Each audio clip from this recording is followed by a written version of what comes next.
ओम शांति। आइए सभी मिलकर सुनते हैं कहानी परलोक के भोजन का स्वाद। एक सेठ जी ने अन्नदान खोल रखा था। उसमें दान की भावना तो कम थी, पर समाज उन्हें दानवीर समझकर उनकी प्रशंसा करे, यह भावना मुख्य थी। उनके प्रशासक भी कम नहीं थे। थोक का व्यापार था। उनका हर्ष के अंत में अन्न के कोठरों से जो सड़ा गला अन्न बिकने से बच जाता था, वह अन्नदान के लिए भेज दिया जाता था। प्राय सड़ी ज्वार की रोटी ही सेठ के अन्नदान में भूखों को प्राप्त होती थी। सेठ जी के पुत्र का विवाह हुआ। पुत्र वधू घर आई। वह बड़ी सुशील और धर्मज्ञ और विचारशील थी। उसे जब पता चला कि उसके ससुर द्वारा खोले गए अन्नदान में सड़ी ज्वार की रोटी ही दी जा रही है, तो उसे बड़ा दुख हुआ। उसने भोजन बनाने की सारी जिम्मेवारी अपने ऊपर ले ली। पहले ही दिन उसने अन्न शस्त्र से सड़ी ज्वार का आटा मंगाकर एक रोटी बनाई और सेठ जब भोजन करने बैठे तो उनकी थाली में भोजन के साथ वह रोटी भी परोस दी। काली मोटी रोटी देखकर सेठ ने पहला निवाला उस रोटी का मुंह में डाला।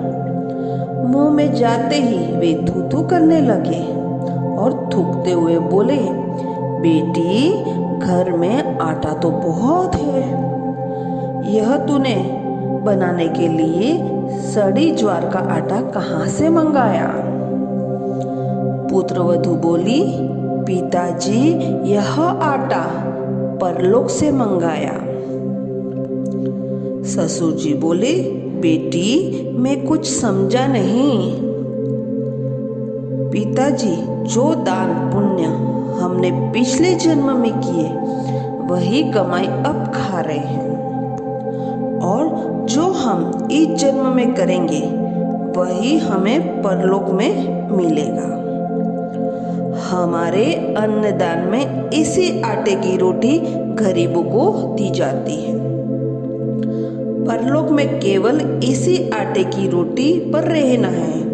इसलिए मैंने सोचा कि अभी से हम इसे खाने का अभ्यास हो जाए तो कष्ट हमें कम होगा। सेठ जी को अपनी गलती का एहसास हुआ।